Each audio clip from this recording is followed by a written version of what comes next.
This is Audiovisual Cultures, the podcast that explores different areas of the arts and media. Join me, your host Paula Blair, and the researchers, practitioners and enthusiasts I meet along the way. See our website at audiovisualcultures.wordpress.com and other links in the show notes for more information. For now, enjoy the show.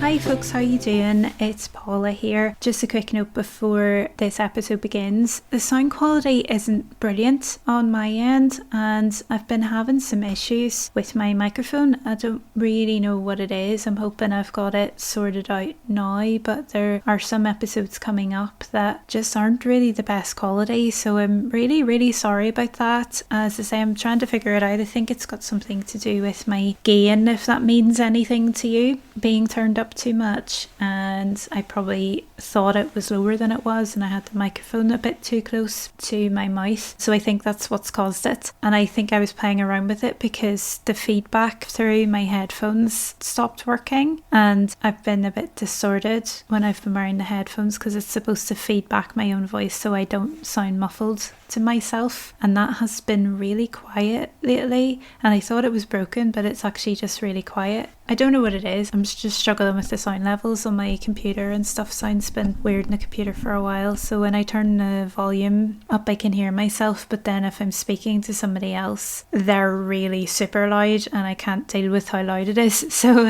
yeah, it's complicated. I'll keep playing around with it and hopefully future episodes will be an improvement, but this episode and the next one, they're not great because of this issue, so I'm hoping I've got it sorted now and it will be a bit more pleasant to listen to after these. So thanks for bearing with me and my amateur hour recording audio. As ever, thank you. Right, enjoy the episode.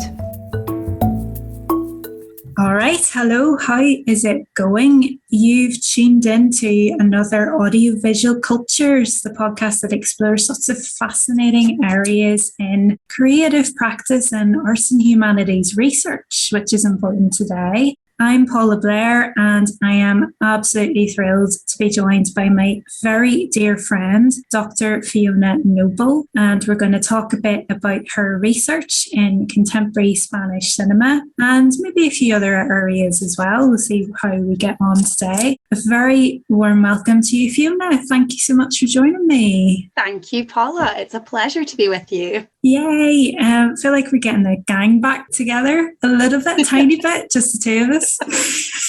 I know. We're maybe missing a few other key players, but yeah, it's a starting point.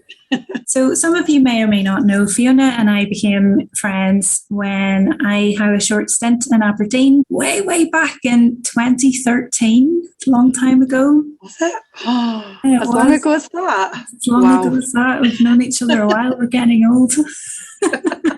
Definitely.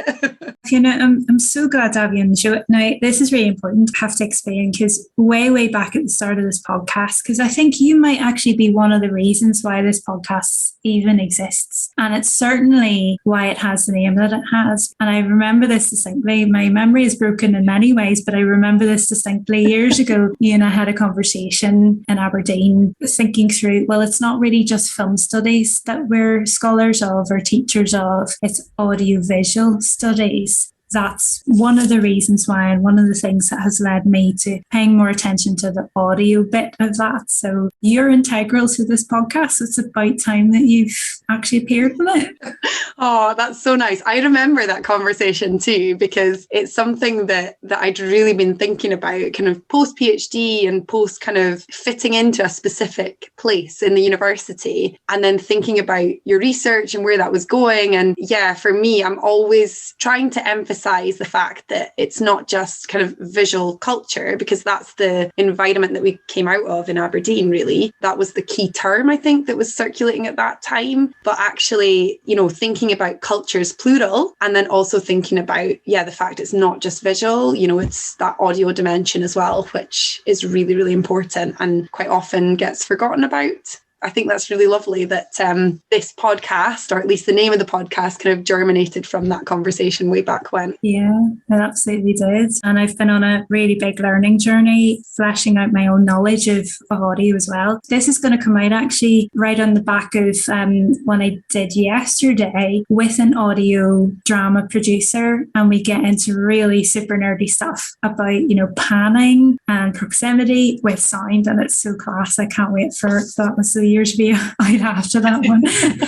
But anyway, that has really, really generated a big journey. But that's not what we're talking about today. You are somewhat of an expert, I would think it's safe to say, in contemporary Spanish cinema. And you published a really fantastic, important book called Subversive Spanish Cinema, The Politics of Performance. And that was published with Bloomsbury in 2020. I think for all our listeners who don't know you, to help them get to know you a little bit, would you be happy to give us maybe a bit of an overview of your research? Yeah, of course. Yeah, as you said, my area of expertise is contemporary Spanish cinema, although that is broadening out in current research to think about audiovisual cultures more broadly. So not just cinema, but thinking about television, which, where do we even put television? That's perhaps another conversation we can have, Netflix series. So I am kind of starting to think more broadly about the objects of my research. It's not necessarily just kind of cinema in the conventional sense, but that's certainly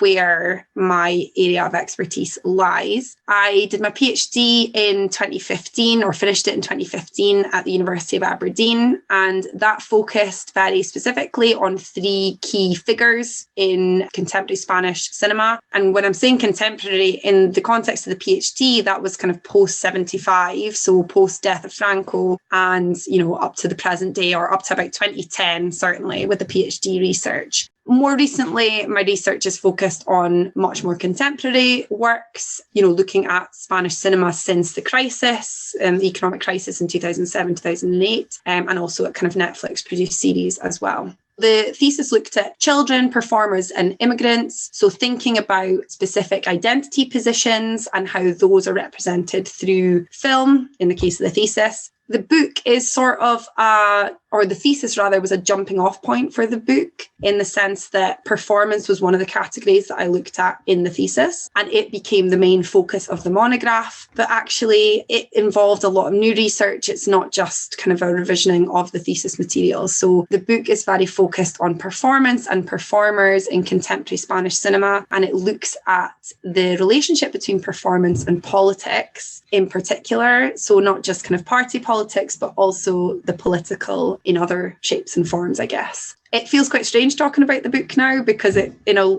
lot of ways, it feels like that's the past. And it's quite strange when, you've put all this work into something and then you almost don't even remember what you did for it because you've moved on and you're thinking about new projects. The book obviously came out last year and it's available at Bloomsbury, and it looks at various key Spanish films from the contemporary period. There are some that go back to that kind of post-Franco period as well, but most of them are kind of more recent films, and quite well-known films, quite canonical films, if you want to use that term. So the likes of Almodovar is a key figure in the book. If I remember rightly, I think there's one of his films in each chapter, because performance is such a key theme in his work. And I think you could probably write a whole monograph about performance in Almodovar's work. I also look at films like Blancanieves, so the Spanish black and white retelling of Snow White. And it's a contemporary silent film as well, which is interesting when we're talking about sound and how that features in contemporary film or contemporary audiovisual cultures. I guess moving forward, kind of thinking about where my research is going, I've got 2 ongoing projects at the minute. So I have a book project on the work of Fernando León de Aranoa, who's a key contemporary Spanish filmmaker,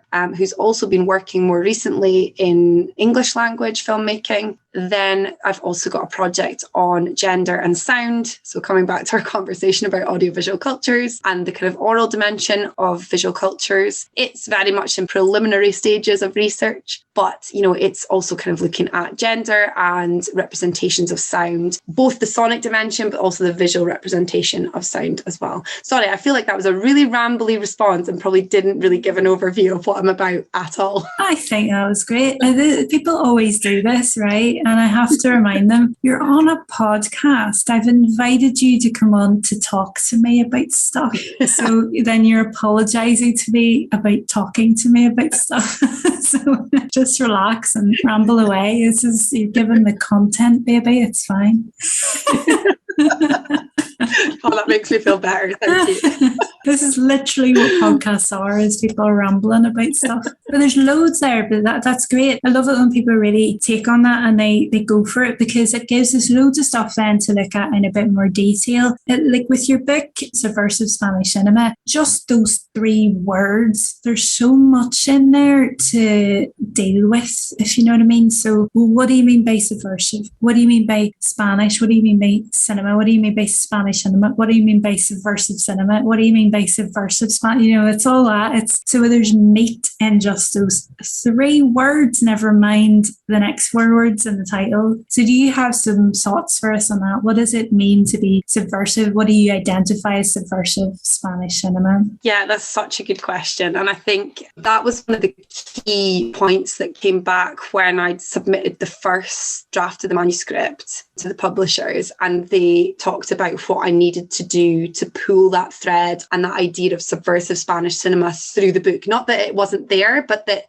just by adding things like a conclusion to each chapter and an epilogue, that could kind of pull that thread together. And they asked the readers, and they're anonymous, obviously, they asked such pertinent questions that really made me think about the significance of that title and how it related to what I was talking about. Because I think if you look at the corpus of material for the book, the filmic corpus, it probably looks quite mainstream in some ways. I'm not necessarily looking at experimental filmmaking in Spain. That's not part of what that book's doing. There's some really interesting things happening in kind of alternative cinematic practices or filmmaking practices in Spain, especially kind of post-economic crisis. That's not my forte at all. That's not something that I'm particularly knowledgeable about. But somebody like Rebecca Naughton, she has the blog Nobody Knows Anybody, where she talks about Spanish cinema. I don't know how active she is blogging at the minute. She's from the Northeast, actually. I don't know if you've ever come across her, but she's a really knowledgeable person about alternative Spanish cinema practices.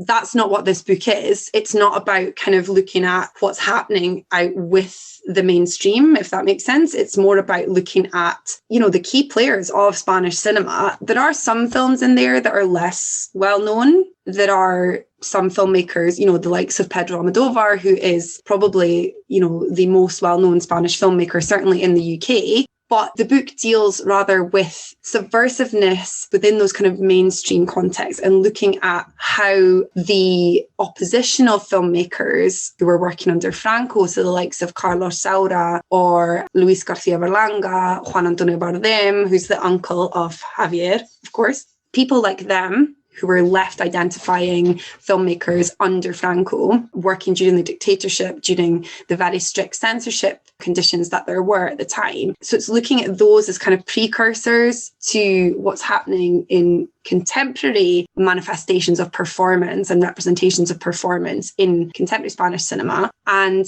kind of seeing that thread come through from those oppositional filmmakers into the present day and what that looks like and how that can become a means of speaking up against the common narratives or the dominant ideas in society, if that makes sense. Yeah, totally. I imagine then that draws in those other identities you were talking about as well, with the migrant and the child, the subversiveness of those types of people, shall we say, and then how performance encompasses anything, anything about society or behaviours or individuals and that sort of stuff. So yeah, I imagine there's a lot going on there and such fertile ground for that politics. And I mean, it's interesting now. I mean, I know so little about what's going on in Spain at the minute. We're in a minefield in this country as it is. It's interesting because even just since you've done some of this research, the rise of the far right, I think, is happening really very prominently. Then if you're looking at a lot of left-leaning creatives and filmmakers. So is there anything in what you have done in there that starts to navigate that? Like how contemporary, how recent does it come up to? Because you published in 2020, but realistically, academic publishing is glacial. So, you what's the most recent film, say, in your... That's a good question. And I think off the top of my head, I would have had some from maybe 2012, 2013 at the absolute later. Isn't it really bad that you forget which films you've had in the book? But yeah, without looking at it, I had like Los Amantes Pasajeros. So I'm so excited by Almodovar, which is 2013. We went to the same screening of that when you were in Aberdeen, if you remember. Yeah. I remember you being really indignant about the gay sex scene in that film as well. Was I? Oh, because I couldn't see anything. Yeah, it was closed off. And I think we had a really interesting conversation about that, actually. But yeah, so I think that off the top of my head, I could be wrong, but off the top of my head, I think that was probably the most recent film. So obviously post-economic crisis, but we're now talking nearly 8 years ago now. So yeah, things have changed a lot. And yeah, you're right, politically there's been a dramatic shift. I think Spain in particular is really interesting in terms of that kind of party politics and the arts and culture sphere, because there's a very pronounced political culture amongst actors, writers, particularly like in the filmmaking and visual arts industries. There's a very prominent culture of speaking out against right-wing decision-making or right-wing party politics, right-wing governance, whatever it might be. And I think that's historical to a certain extent, because you've obviously had the Francoist dictatorship through 1939 to 1975, which is obviously a right-wing regime. And I think even under the Francoist regime, so the filmmakers I was mentioning, like Berlanga, Bardem, Saura, who were, kind of left-leaning and in opposition to the Francoist regime and their policies and so on. I think that feeds through where you've now got this very outspoken culture of actors, writers, filmmakers, producers, whoever it might be. So the likes of Pedro Almodovar, the likes of Penelope Cruz, the likes of Javier Bardem, who are obviously well known kind of in the Anglophone world. Then there's others obviously as well who are maybe lesser known here, who are very politically active. They will be going to demonstrations, they will be signing petitions, they will be writing open letters against public figures or decision making or whatever it might be. I'm thinking about the Iraq War as a key example, where you had people like Javier Bardem, Almodovar, Pilar Bardem as well, Javier Bardem's mother, who's also a very prominent, or was, she just passed away actually, but was a very prominent political figure as well. And I don't know, that's something that I don't think we have here, where there's that kind of very vociferous contingent of performers, let's call them performers, because that's what they are with that broad label, who actively, not just in their work, but, kind of personally are very politically aware and politically active. So I think it is something that is quite specific. Yeah, that idea of politics and performance are really linked in Spanish culture. And that's where part of the idea for the book came from, I guess. I suppose within those films, do you have any particular examples of, again, what do you mean by performance and how is that political or how is it politicized? Could you just give us maybe one or two examples, just I suppose to illustrate some of those ideas then? Absolutely. So it's hard to pick just one or two, but the one that jumps out initially is Balada Triste de Trompeta, which is by Alex de la Iglesia. It's known as The Last Circus in English. It's produced in 2012, but it's set in 1937 and 1973. So you've got that palindromic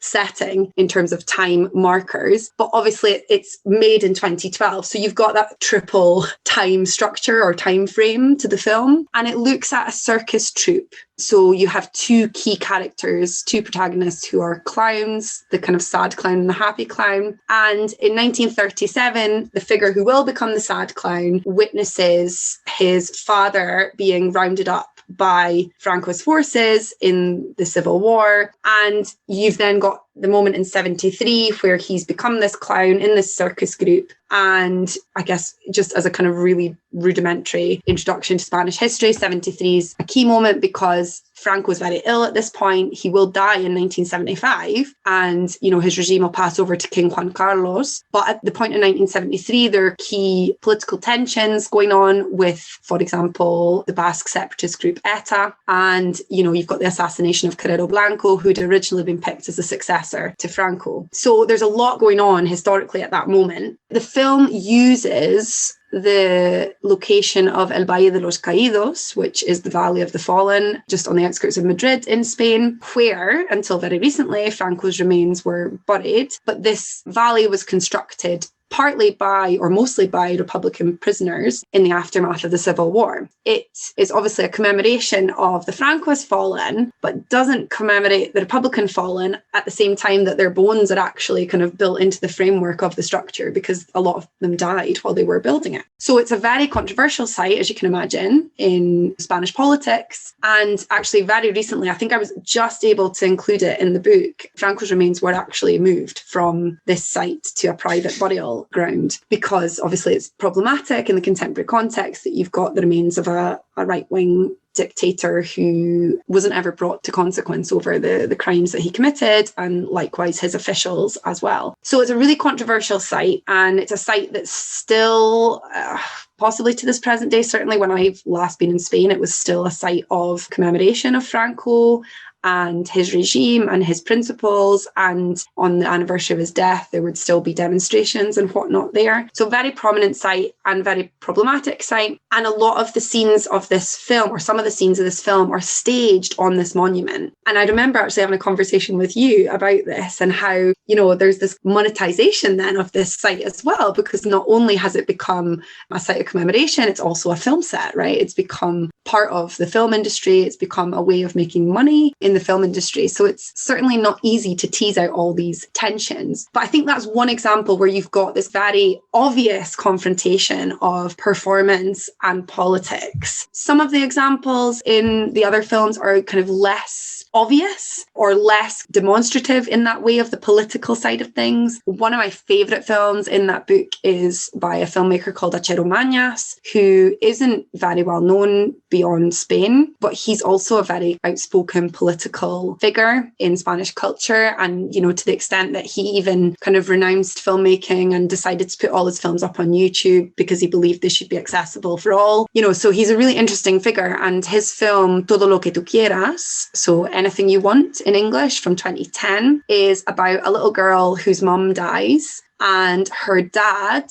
played by Juan Diego Botto, starts to dress up as the mother as part of their kind of mourning and healing process. And it's a really beautiful film. It's not very well known. It was hard to get a hold of until he put it on YouTube for everyone to see. It deals with the politics of identity and gender and thinking through subversiveness within these mainstream venues, because, you know, he is a white middle-class man who cross-dresses as part of, you know, his healing and grieving, and his daughter's healing and grieving process, having lost his wife and her mother. But it's interesting because I think the film acknowledges that, right? The film's not trying to say, oh, well, you know, it's okay, just, you know, white men can get in drag too and it's all good. You know, that's not what it's about, but it's about how actually his contact with a performer becomes part of that healing process and something that he can do to help his daughter grieve her mother. There's really obvious kind of political examples, and then there's sort of the more subtle political examples where it's maybe more about the politics of the patriarchy, the politics of heteronormativity, the politics of white male privilege, and kind of navigating those things. So yeah, that's two examples I could pick out. But there are so many more, but you should read the book because be able to read the rest of them. Brilliant, excellent. No, those are really, really helpful, especially because, you know, the Circus Arena is a performance space, but then the domestic, we don't think of it as a performance space, but of course it is. It absolutely is. So that's really, really helpful and interesting.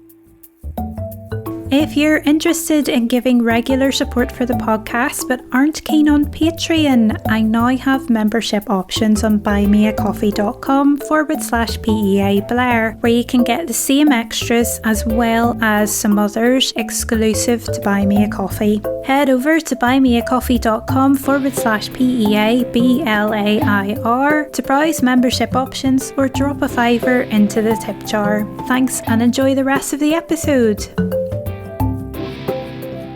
something we talk about quite a lot is the post-academic career or alternative academic career, because we're both people who still have a hand in with some academic publishing, but we don't work in academia anymore. And if you're happy for me to say so, you do the extremely important work of being a school teacher. You've all done phenomenal work throughout what we've all been going through the past couple of years. And I'm really interested in hearing about your experience as a languages teacher specifically. But I think if you're happy to, we can talk a bit about alternative academic experience and your experiences with publishing a little bit in that realm.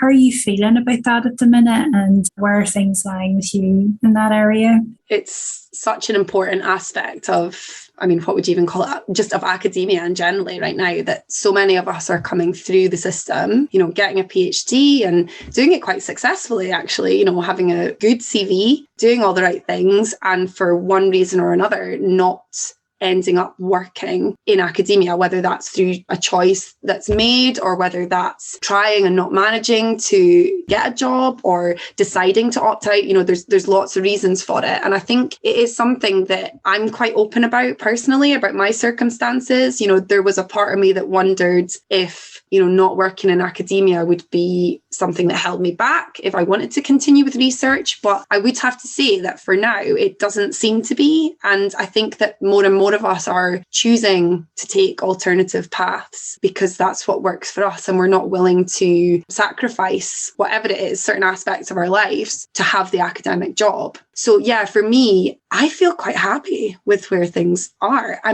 There's a part of me that would still love to have an academic position in a university. But for now, as a mum of two young boys who, aren't going to be little for very long, as much as the days can be very long right now, I'm quite happy with this balance that I've got between work, so non-academic work, and then mum life, and then, research is there as well. But that's what we were talking about, obviously, before we kind of started recording. It's a juggle and it's difficult. And, sometimes I question it and think, should I be doing this? Is this the right thing? But actually, one of the most liberating things that I think about it is that it's all on me. So, if I don't feel like doing something academically, I don't have to. There's no obligation. I'm doing what I want to do because I enjoy it. And yeah, there's aspects of it that I don't enjoy so much. If there's a deadline coming up and you have to put your mind to something and you're not really in the right frame of mind. But I don't know, for me, it's working really well, actually. And I think I just acknowledge now that I can't do everything. So I have a job, I have a career, and I have, my kids, and, I have my relationship. And those are the things that are important. And academia or research is there.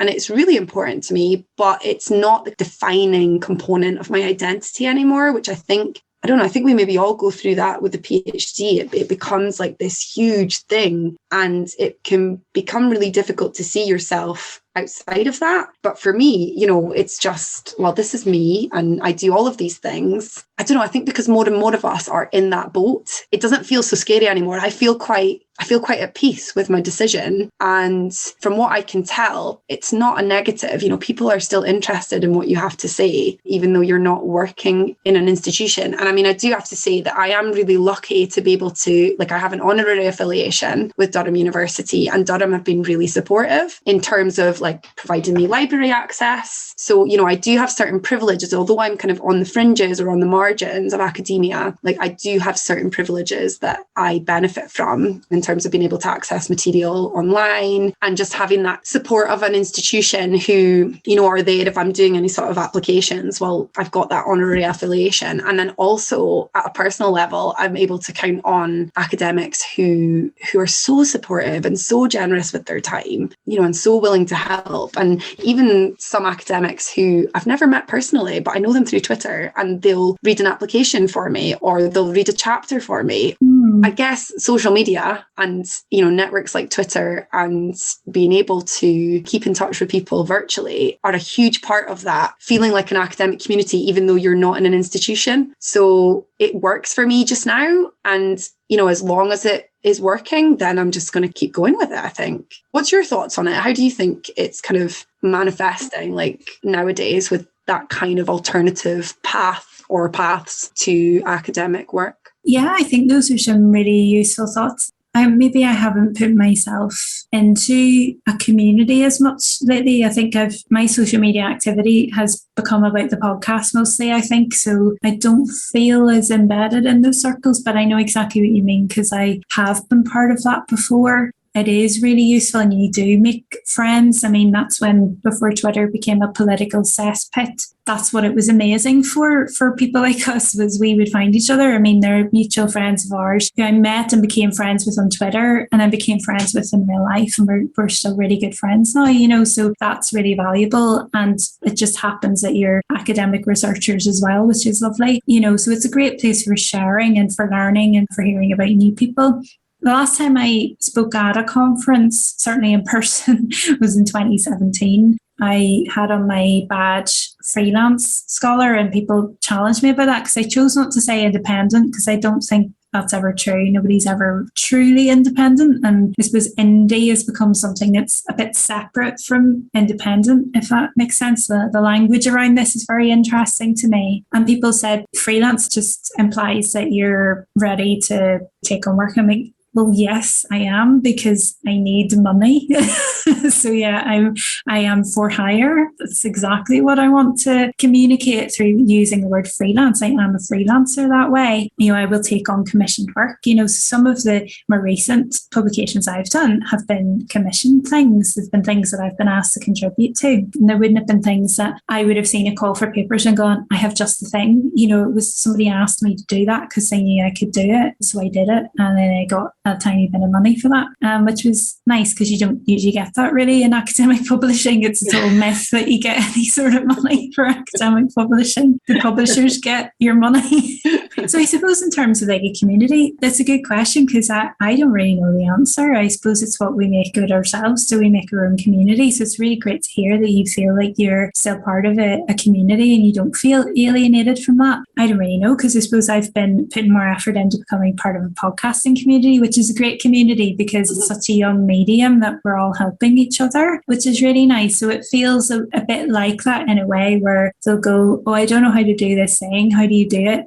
Here's how to do it. Here's this other way of doing it. And people just throw information at you because they know stuff and they want to help you know stuff and then you can help more people later. So it's quite similar in that people are just scrabbling around and there's no real institution for it. So it's like pre-university in a way. So yeah, I suppose it's a very long way of saying I don't necessarily know my answer to that. So it's a really, really good question to pose. As we talked about before, it's just, I suppose, find a way of keeping your hand in so you don't really ever close the door behind you. I've certainly burnt bridges possibly that I can never cross again, but you're not in that position. You may well have the door open. It might just be left ajar for you at the moment. So, never say ever. But it's great to hear that you're happy because we've both done this where you're schlepping around the country doing these interviews really far away from where you live and where you might want to live and where your family is and the people that you love are. And you're going, I mean, I really want this job, but it's literally 600 miles away from where I actually want to be in my life. Yeah. In terms of location. Yeah. It's a tricky one. Definitely. And I think, that's kind of what I meant in terms of like compromise or sacrifice and what you're willing to do or not do or where you're willing to go or not go. And I think for me, if you're attached to anyone in any way, shape or form, which I think we all are in different ways, because as you said, none of us are truly independent, are we, academically or personally. And I think having to uproot and make that decision to move elsewhere, it's not just me that's a consideration in that question. That is a big factor for me. And, I was quite selective, even when I was kind of actively applying for academic jobs. I was really, really careful about which ones I applied for. I didn't just apply for anything and everything because, not that there's loads to apply for, but, I really had to see myself And my family moving there and living there, it wasn't just, oh, well, there's a Spanish job, let's go for it. It had to be the right fit for all of us, and that question's even more complicated when there are little humans to think about as well. So yeah, I think it is part and parcel of the academic environment, isn't it? And I think it's a decision that you make, or, that you're comfortable with or you're not, and that's that. But I think you're right. I think that obviously keeping a hand in, that's definitely something that I'm keen to do moving forward. And actually, again, we talked about this before, but the fact that we've been in a pandemic and everything's moved online has actually been one of the few positives to come out of this recent pandemic, because I've actually been able to participate in a lot of events that I wouldn't have been able to do physically in person, or I might have been able to do one of them, but the fact that everything's moved online has actually benefited people like myself who are maybe constrained physically, geographically by their job or their family, or accessibility for disabled people, whatever it is that's impeded us from accessing certain events or certain places. The pandemic has actually opened a lot of things up. So for me, being able to participate in the Plebéricos book launch series that Santiago and Esther organised, or, I did a talk as part of the University of Westminster's research seminar series, it would have been unlikely that I would have been able to go to Westminster for a 1 hour talk. It wouldn't have been feasible. Whereas you can do it online, great. I'm sitting here, I'm in my house, everyone else is in their house listening to it. I can talk about my book, people can learn about that. And it's been one of the few positives to come out with this. And I think moving forward, I do hope that that's something that we hold on to and we think about alternative arrangements. It doesn't have to be a replacement for in-person events, but why not screen the event so that the mum who is putting her kid to bed can listen to it, or, the person who can't fly because they're terrified of flying can listen to it. Whatever it might be, whatever that reason is, it's opened our eyes to actually how we can make academia more accessible, which is not a bad thing, I don't think. Yeah, I completely agree. Similarly, I did a guest seminar in Switzerland from this corner of this house. I was able to attend your talk at Westminster from Newcastle upon Tyne. So it's been great to be able to do that. I mean, even just to listen in and learn about a new thing, but to support a friend doing something like that and write cheeky comments and be annoying in the chat. Well, I did not, listeners, I did not do that. I wanted to do that, but I did not do that. I was very well behaved because I've got so used to going to regular events that moved online, and the chat is just full of crack, it's just full of nonsense. I was going to film festivals in Belfast from here, and it was just raging full of crack, it was just chat. And so I was in that mindset, and when I jumped on the Zoom call for your Westminster thing, and I was writing all this stuff, I was like, Polly, you can't do that here. These people don't know you. They don't know to read this in a Belfast accent. Just stop it. It's not going to make any sense, these posh people in Westminster. Anyway. So yes, it's opened up that, but that's the thing. It's opened it up to people and not just the ivory tower, and that's so important, so important. Because a lot of us are from backgrounds as well, which may not have been the typical route into academia before. We might be first gen type people, that sort of stuff. That different mindset needs to be allowed to come through, and people who just want to turn up for us, they might not understand the thing that we're saying, but they can come to our thing and be proud, and that's really nice as well. It's a nice feeling as well. Definitely. We'd love you to be part of the conversation with AV Cultures Pod on Instagram, Facebook and Twitter, and we also have Discord. If I may, I'd like to talk about then your job work, because you teach languages. You're fluent in Spanish, you're fluent in French, you've got a wee bit of English, I think. It's hard to tell through your accent there. I'm only messing. I I guess you teach a bit of German as well, is that right? Yeah, which is hugely impressive to me. I'm a language learner, I'm a novice, I'm somebody who, I don't know how you think about this, but I feel like I'm somebody who does not have a natural aptitude for languages. And I don't know if that's nonsense or not. Maybe it's just, it takes the time, takes the effort. I don't know, but I just do not have that ability to pick it up. So I have to cram really super hard to just learn a little bit of it. I'm always fascinated to speak to anybody who has whole other languages in their brain. It's just amazing to me. That's a nice way of putting it. Yeah, it's just in there, it's in the noggin. Yeah. In terms of culture, it's such a fascinating thing as well. So we were talking a bit earlier before we started recording that you think differently, you can think differently, and there's a different version of you in the different language. I was wondering as well, because your research is on Spanish cinema, and I suppose it's quite typical to research when you're doing modern languages, and then you attach that to another thing, if it's literature or cinema or theatre or whatever, that you will attach that to the language learning. But you don't have to do it that way, but there is that barrier then of you're dealing with subtitles and somebody else's translation that you're relying on. So again, I'm really fascinated about all those sorts of areas. And I suppose, I just wanted to see what your thoughts on those kinds of things might be. I'm thinking about this kind of anecdote where I think I was finishing my master's and writing like a research proposal for a PhD. And I remember Janet Stewart leading the workshop on it. And she said to me, "You don't say that you're fluent in Spanish." And I was like, okay, but isn't that obvious? Because why else would I be doing one? And she said, no, but people can research Spanish cinema without being fluent in Spanish. And that always stuck with me because I thought, well,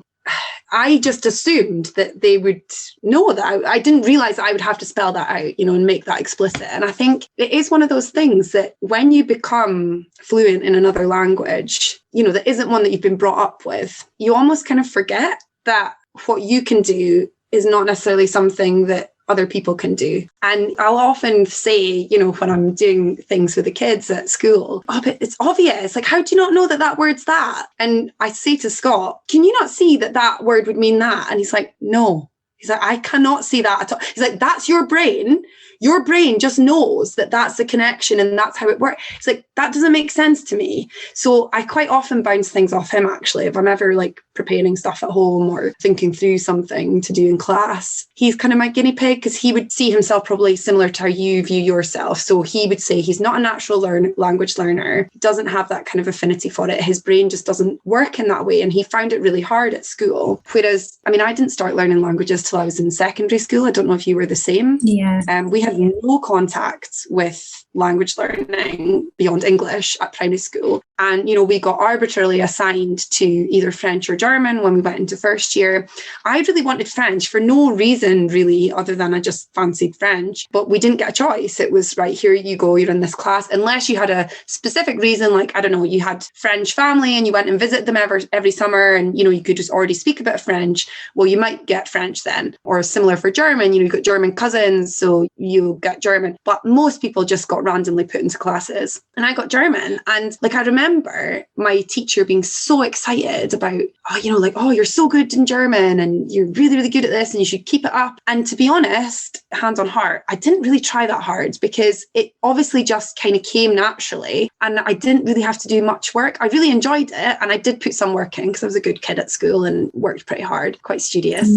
But I wasn't busting my gut every night trying to learn my vocab. I could read the page once or twice and it would go in. It just kind of worked. And I don't know, I'd really actually like to learn more about the science behind it and what it is about our brains that help us learn. I think if you've got a good memory and if you've got quite a visual memory, that you are more likely to be predisposed to that language learning affinity. I don't think it's necessarily true, but I think it's more likely that that's a possibility. And I think I have a really visual memory. I don't know if it's totally photographic, but it would be bordering on photographic where I remember doing vocab checks at school as a student. And, it would be, she would say the word in German and I could remember, right, that was the third word down in the first column. I could actually visualize it on the page. So I think that helps a lot. I don't know what else, I'd actually really like to learn more about the science behind it and how we learn languages. But what what I do know is that the more you read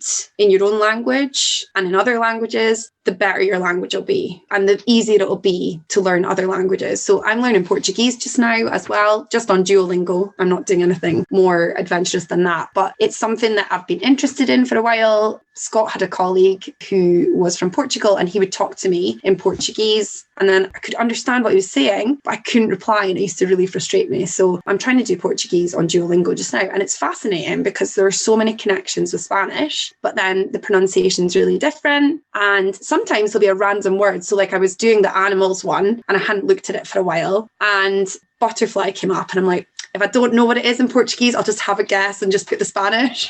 So I'm like mariposa, which is butterfly in Spanish. And it's not, it's borboleta, which is like totally different. And it's fascinating to me. I'm like, right, linguistically then, where does borboleta come from? Because you would assume it would be more similar to the Spanish and it's not. Or like words like milk, it's leche in Spanish, so L-E-C-H-E, pronounced kind of as it looks. But in Portuguese, it's leche, but it's spelled with a T instead of a CH. So there's obviously kind of something happening linguistically there that I don't know the history of or why that's come to be that way. But you can see the connections across the two languages, or at least I can. But maybe that is just my brain. But yeah, I think it is really fascinating. And I remember like being away on holiday and hearing other people speaking, I don't know, let's say Polish, and like being really annoyed that I couldn't understand them because you start to forget that actually there are languages that you have no idea how they work. Because when you know a lot of the Romance languages, you know, Italian, I don't speak it, but I could probably work out most of what's being said. Or if there's something written down, I could probably work it out. But, you know, something like Polish or other Eastern European languages, I would have no clue. It feels like I get really annoyed. I'm like, oh, I don't know this. This is really frustrating. So I think when you're talking about that kind of frustration and that hurdle and trying to get to the next bit, I think the key there is actually just being surrounded by it 24/7. And I think living in the country is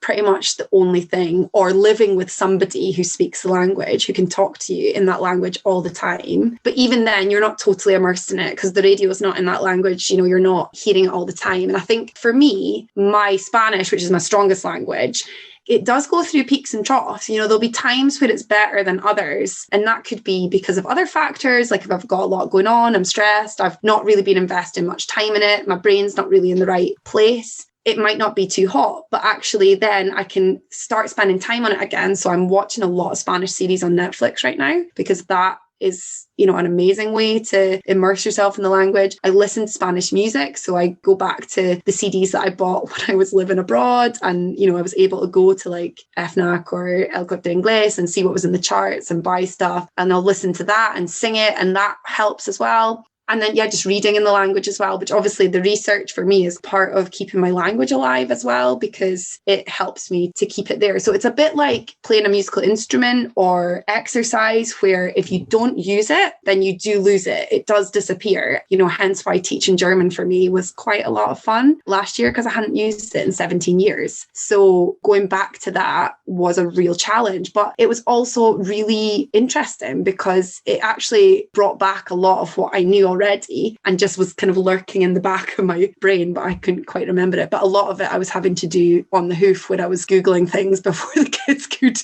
work out what they mean so that I knew that they were saying the right answer. I'm not doing any German this year, so that's a bit of a relief. I can focus on Spanish and French. I kind of feel like a sense of mourning for like how good my Spanish was when I was living in Spain, because you can't replicate that here. It's impossible. And I got to the point where, you know, I'd be in the shower and that kind of, you know, how you have like your daily thoughts in the shower, like, right, what do I need to do today? Or whatever it is you're thinking about. I'm sure it's not just me that has that. I would be thinking in Spanish, or, you know, I'd be dreaming in Spanish because that you're literally immersed in it. And it doesn't take long for that to come back. You know, I can have a conversation with our friend Fran on the phone in Spanish and it's there again. Or, you know, if I'm watching a lot of Netflix in Spanish, then it does start coming back. You start thinking about it more. So yeah, I think if I was going to give advice for like how to push your language on to that next step, it is just try and immerse yourself in it. So read, listen, and converse if you can, but that's obviously really difficult when you're not in the environment. I wonder about the science of it as well, because Fran, who you mentioned there, I remember her telling me that it's as if your brain files the languages away in the order in which you've learned them. So our English will be first, and then for me it will be French next, because that's what I did at school, and I did it for GCSE. I was okay at it because I worked really hard at it and I got a B. So,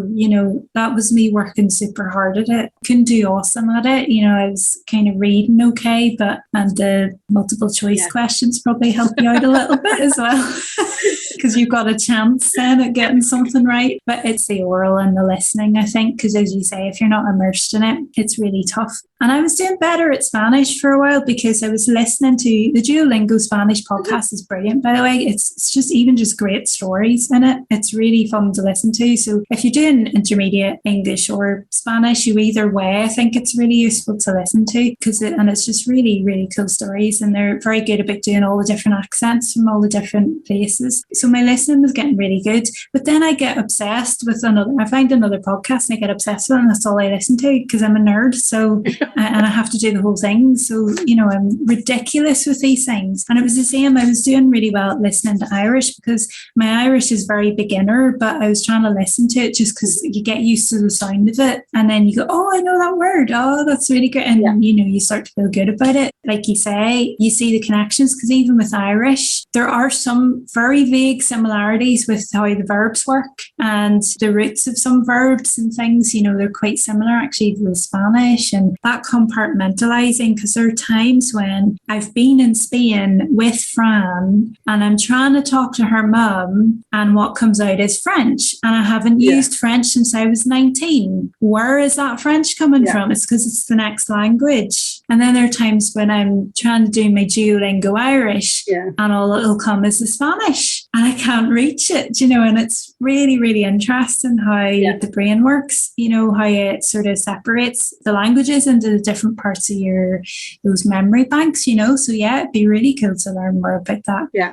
And I think actually as well, just to jump in on that, I was talking about this with Scott actually not long ago, because our 2-year-old is obviously his speech is starting to develop really quickly. It seems out of nowhere, but I was trying to say to Scott that actually I think it's a lot. I don't know. I mean, I can't speak as an expert in child speech acquisition, of course, but for me, it feels like when you're learning a foreign language, they've been listening to English or whatever language it is, they've been listening to their mother tongue since they were in the womb, since they could hear beyond the kind of sounds of their immediate environment. And they've been listening to it since they were born every single day, but they can't produce the same amount of stuff. So they can understand a lot, but they can't necessarily produce that themselves. And it's those skills of reception and production are obviously two different things. And I think what you're talking about where, a word comes, I always think those moments are quite interesting because you're under pressure at that moment. Yeah. It's not that you're reading a text and trying to work out, oh, okay, I see this word, borboleta. What could that mean in this context?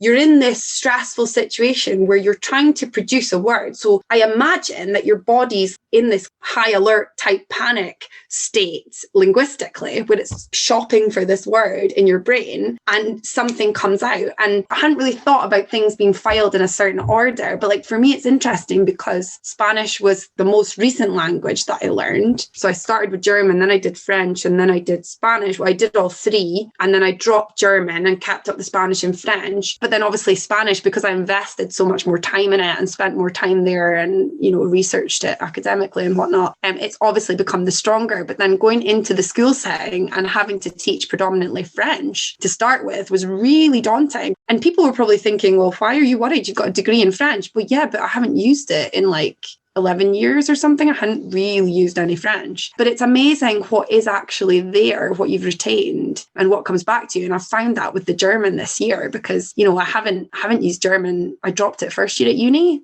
And, I haven't been to Germany since then, or it's still there. It's in the back of my mind. And actually, sometimes my foundations in German are actually like sometimes stronger than the Spanish, because I did all those basic vocab stuff at school. So we did all the animals and we did all the colors and we did so all those kind of vocab basics are still there in German. And sometimes in Spanish, I'll be like, I think one of the kids asked me what like 10-pin bowling was. And I was like, I don't actually know that in Spanish, because we didn't do hobbies, because we skirted through, or we maybe did it, but we touched on it quickly and then we moved on. And so the obvious ones I maybe know, but the more kind of specific ones I maybe don't, or if I've never been 10-pin bowling in Spain, which I haven't, I don't know how to say 10-pin bowling in Spanish because I've never had to use it. And the kids can put you on the spot. They'll be like, how do you say this? I often just say it if I don't know. Do I look like a dictionary? There's dictionaries on the shelf. Go and get one. You find out. Why should I don't know every single word, or I'll sometimes style it out. I won't admit that I don't know it. I'll just be like, you go and look up what the word for unicorn is. Like, why do I know how to say unicorn in Spanish or German or whatever it is? Like, you go find out. You've got a device in your pocket that has the whole of the internet in it.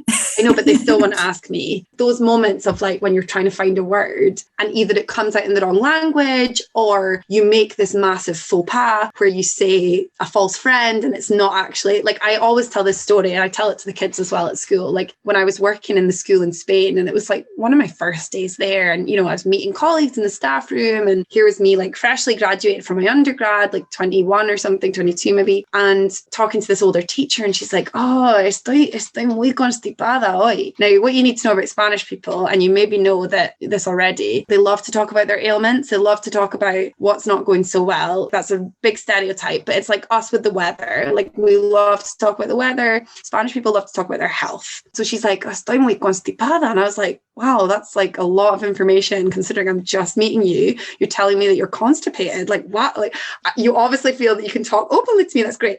And then my friend said, yeah, you realize that constipada means stuffed up, like blocked up, a cold. I was like, oh, okay, right. That makes more sense. She's not telling me about her bowel movements. She's telling me that she's got a cold, right? Okay, I can get on board with that. And, I'll never forget that word. Never, because that was my first encounter with it. And I made this like horrendous mistake. Or like the time I told my flatmate in Spain that my great grandmother had broken her lamb instead of her hip, because I said cordero instead of cadera, which don't sound anything alike in English. They don't really sound that alike in Spanish, but that's what came out. And I was like, isn't it cordero? And they're like, what? Oh, I also asked for a cockroach instead of a spoon. You never forget those moments. That's how we learn. We make mistakes and we learn from them. And I think like having the confidence to try, even though you maybe aren't the best, I think that counts for so much. And that's what I try and tell the kids at school when they're all embarrassed about trying to speak in another language. I'm like, look, you're going to say something stupid. Like I've done it. And I tell them my mistakes and try and put them at ease. At the end of the day, we're never totally fluent. Like we don't know every single word in English, even as native English speakers. So I think it's just, about being open to embracing your mistakes. And it's a constant learning process because language is evolving all the time as well. And we've seen that like with the pandemic, like look at all the vocabulary that we're now using that meant nothing or meant something totally different. The word lockdown will be like a trigger for us all for decades to come, I think. I think language learning, it's something that we struggle with in this country as native English speakers to get on board with sometimes. And I know sometimes I see that attitude in the school where, what's the point?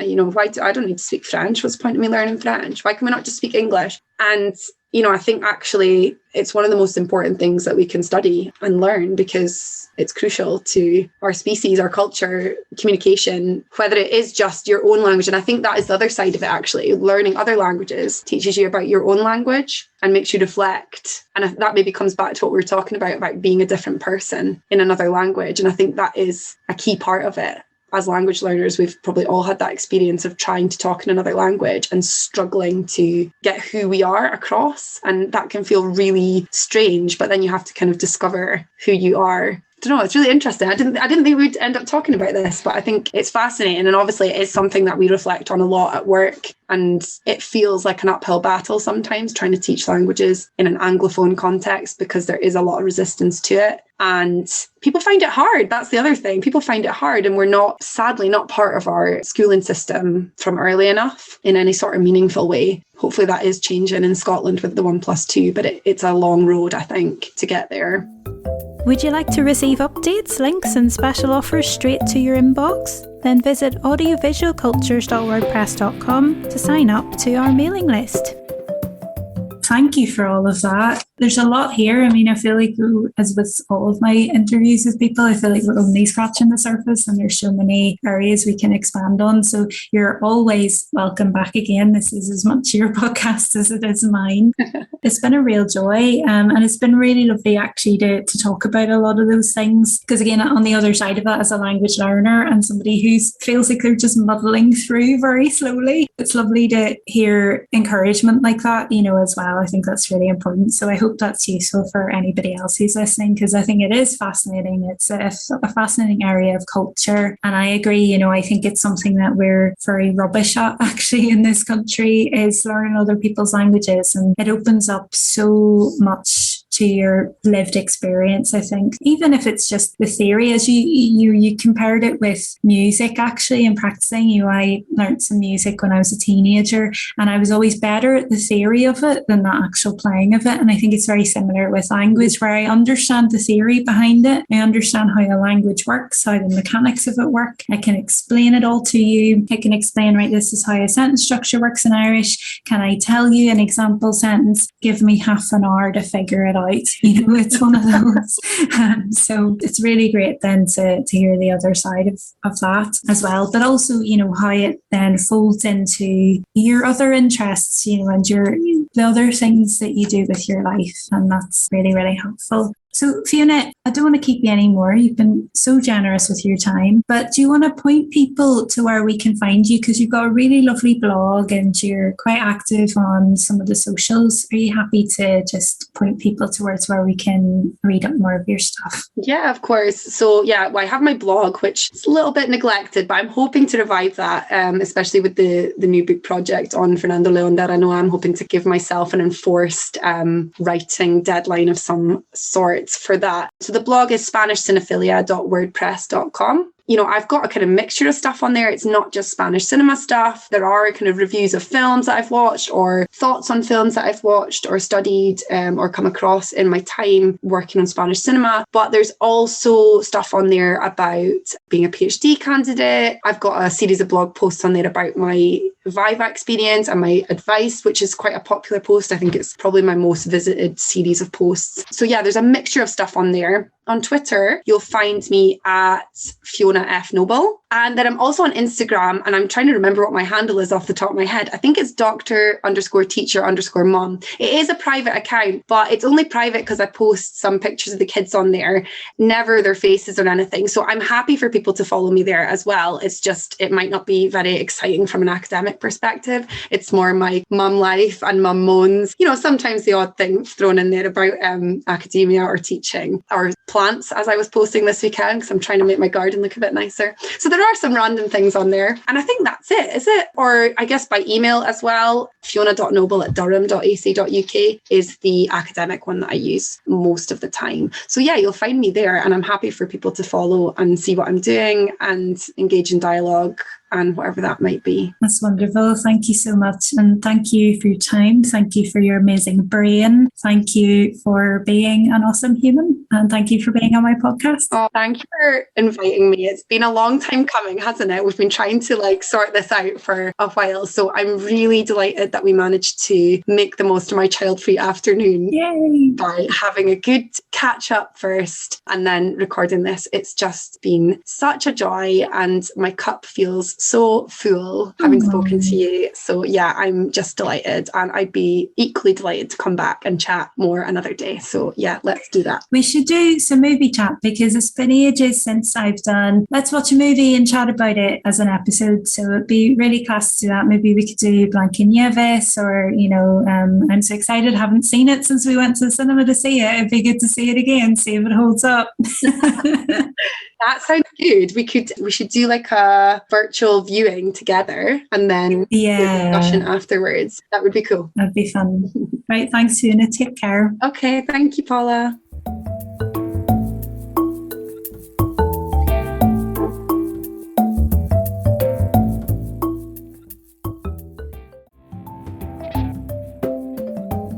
This is a Cozy Pea Pod production with me, Paula Blair. The music is Common Ground by Airtone, used under a 3.0 non-commercial Creative Commons license and is available at ccmixter.org. If you've enjoyed this episode, please give us a good rating, subscribe and recommend Audiovisual Cultures to a friend. All of our contact details, socials, information, ways to listen and our mailing list sign up can be found on our website, linked in the show notes. Thank you so much for listening and supporting. Take care and I'll catch you next time.